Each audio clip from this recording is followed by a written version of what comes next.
Bonjour, je suis Alpha Mamoudou Diallo, directeur des programmes et partenariats de l'ONG Ouvrir les Horizons. Je suis Aminata Fan Kamara, écrivaine et activiste. Et dans ce nouveau cours, nous allons faire la description des recommandations du menu. Le menu là est composé de 5 thématiques renfermant 33 recommandations spécifiques et réalisables, fournies comme un ensemble d'options politiques pour les différentes parties prenantes. Prioriser la voix des jeunes dans la gouvernance. Donc, à 50% de la population mondiale a moins de 30 ans. Et les jeunes sont toutefois manifestement absents des institutions politiques et les organes de décision. C'est pourquoi cette thématique s'attaque à cette problématique à travers 6 recommandations. La première, c'est de veiller à ce que la contribution des jeunes soit incluse dans les processus de réforme législative. Et cela peut se faire par le biais de mécanismes structurés, continus et significatifs, notamment des dialogues politiques et stratégiques de fond avec toutes les autorités nationales. Et deuxièmement, c'est de soutenir la création des groupes parlementaires multipartis qui incluent les jeunes politiciens ou travaillent avec des jeunes citoyens sur des questions qu'ils ont sélectionnées. Alors, le troisième point concerne le renforcement des capacités nationales à tous les niveaux de gouvernance pour travailler avec les jeunes, notamment en facilitant et en encourageant la formation des fonctionnaires gouvernementaux sur la manière de collaborer avec les jeunes. Quatrième point, c'est de créer, soutenir et financer des politiques et des cadres nationaux pertinents pour la jeunesse. Ensuite, c'est de renforcer l'indépendance, la transparence et l'inclusivité des conseils nationaux de la jeunesse et des structures de coordination similaires des organisations de jeunesse. Et le dernier point, créer de manière proactive des mécanismes permettant d'embaucher les jeunes à des postes gouvernementaux, y compris des jeunes femmes et des personnes à mobilité réduite, reflétant ainsi l'égalité des chances entre tous les jeunes. Et quand il s'agit de soutenir les jeunes au sein du gouvernement, dans le monde entier, Alpha, les gouvernements et les partis politiques et les administrations sont régulièrement accusés de gouverner de manière gérontocratique. Et en effet, la majorité des dirigeants mondiaux sont nettement plus âgés que la population adulte en moins de leur pays. Voilà pourquoi cette thématique renferme 9 propositions de recommandations visant à renverser la tendance. Adopter ou renforcer les lois les plus équitables sur le financement de la politique et veiller sur leur application afin que le paysage politique permette à ces jeunes-là, y compris aux jeunes femmes et aux primo-votants, de s'engager en politique. Et il y a aussi l'aspect d'impliquer substantiellement les jeunes dans les processus parlementaires, notamment en soutenant les réformes législatives clés qui permettent à ces jeunes de se présenter au Parlement, ainsi que la création et les coûts de fonctionnement des parlements des jeunes. Et il y a aussi cet aspect qui est très important, qu'il s'agit d'inciter les partis politiques à créer des environnements inclusifs pour les jeunes et s'assurer qu'ils offrent des rôles politiques significatifs à leurs jeunes membres, notamment par des formations, par des échanges entre les partis et les initiatives de renforcement des capacités. Effectivement, Fan, dans cette thématique, en termes de recommandations, nous avons également soutenu les jeunes candidats qui se présentent aux élections en accordant une attention particulière aux femmes, aux jeunes à mobilité réduite, aux jeunes issus des minorités ethniques et aux jeunes autochtones, en renforçant leurs capacités, en s'attaquant aux facteurs liés à l'âge et aux obstacles financiers et en encourageant les changements de comportement au sein des partis politiques et des sociétés. L'autre recommandation, c'est de réunir les représentants de la jeunesse de tous les partis politiques pour adopter un pacte, une déclaration de principe ou un code de conduite visant à rejeter la désinformation et la violence politique avant les élections. Donc, il faut aussi contrôler et assurer la transparence sur les coûts réels, les coûts officiels, les coûts traditionnels, les coûts cachés de la candidature, sensibiliser sur les obstacles que ces coûts représentent pour le renouvellement de la vie politique dans un pays donné ou sur les barrières culturelles à la candidature, en particulier celle des jeunes. Et il faut également établir des quotas réservés aux jeunes qui favorisent un engagement inclusif là, plutôt que de créer une concurrence entre les diverses populations des jeunes, et aussi confier à des jeunes fonctionnaires compétents des tâches, des emplois et des postes liés à l'élaboration des politiques. Là, Fan, on vient de se rendre compte qu'au compte de cette thématique, il y a beaucoup de recommandations qui sont focus au niveau sur les jeunes. Alors, la dernière recommandation de cette thématique appelle à adopter des processus d'égalité d'échange, d'inclusivité et de transparence pour les opportunités de servir en tant que fonctionnaire dans le service public et le gouvernement, en particulier pour les groupes ou les personnes de milieux marginalisés ou défavorisés. Et il y a également une catégorie de recommandations qu'il s'agit de soutenir la liberté d'expression. Et nous voyons que la jeune génération d'aujourd'hui est moins satisfaite de la démocratie de ses aînés.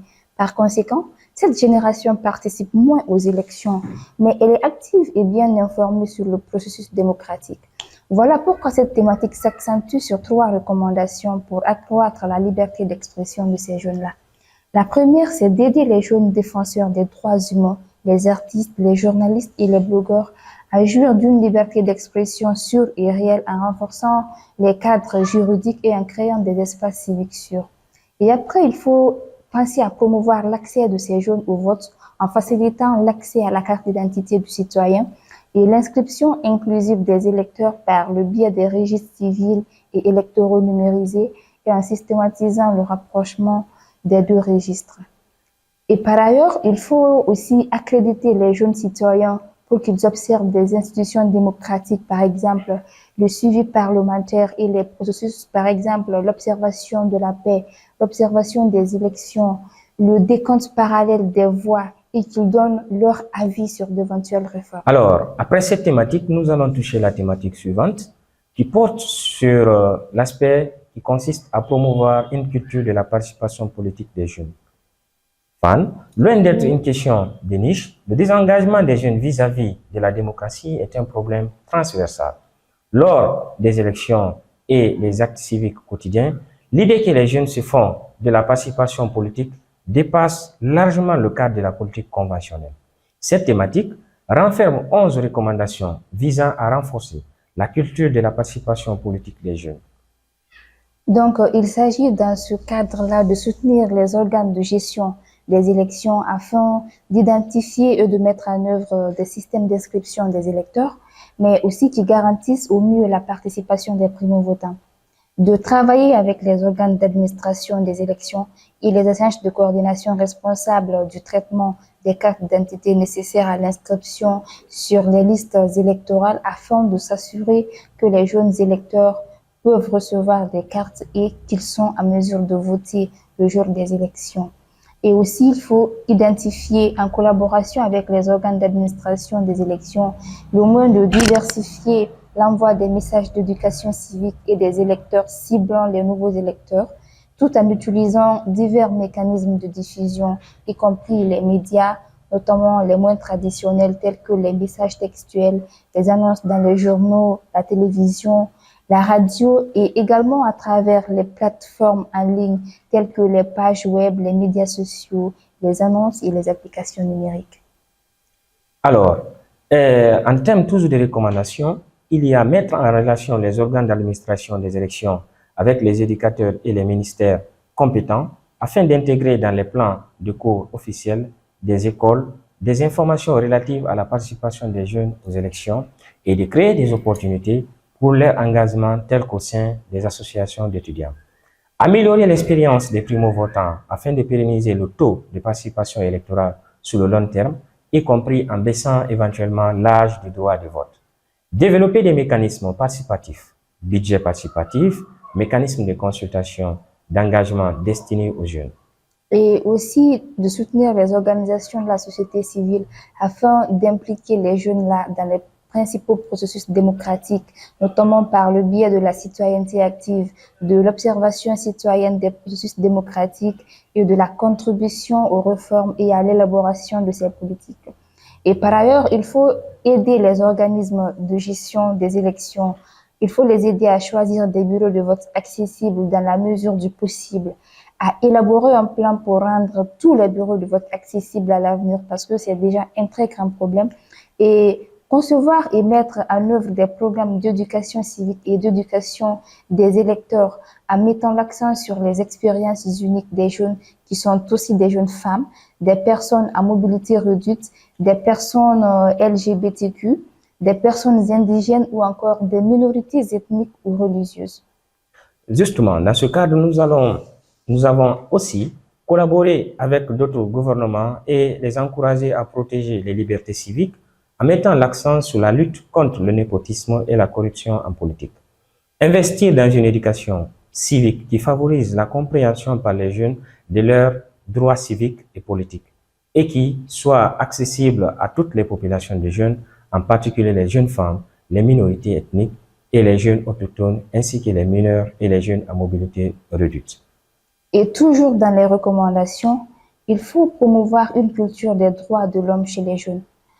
Et à ce niveau-là, il est vraiment essentiel de créer un environnement favorable dans lequel les jeunes citoyens peuvent s'épanouir et participer en toute sécurité au processus démocratique. Et la présente thématique s'inscrit dans ce cadre à travers 4 recommandations, à savoir s'engager à mettre fin à toutes les formes de discrimination à l'égard des femmes, notamment par des interventions juridiques, politiques, des interventions opérationnelles concrètes visant à éliminer des pratiques traditionnelles néfastes telles que les mariages d'enfants. Et aussi lutter contre la traite des femmes et des jeunes filles, ainsi que toutes les formes de violence basées sur le sexe. Alors, en outre, nous pouvons parler de s'engager à intégrer les concepts de gouvernance démocratique et les questions relatives aux droits de l'homme dans les programmes de l'enseignement secondaire. Et enfin, pour cette thématique, garantir l'égalité des sexes dans la participation politique des jeunes, en particulier en mettant en place des mécanismes qui encouragent et facilitent la participation des jeunes femmes. Fan, Oui. Nous arrivons au bout de ce chapitre. De ces 33 recommandations. Et merci beaucoup. On se reprend pour la prochaine vidéo. À la prochaine.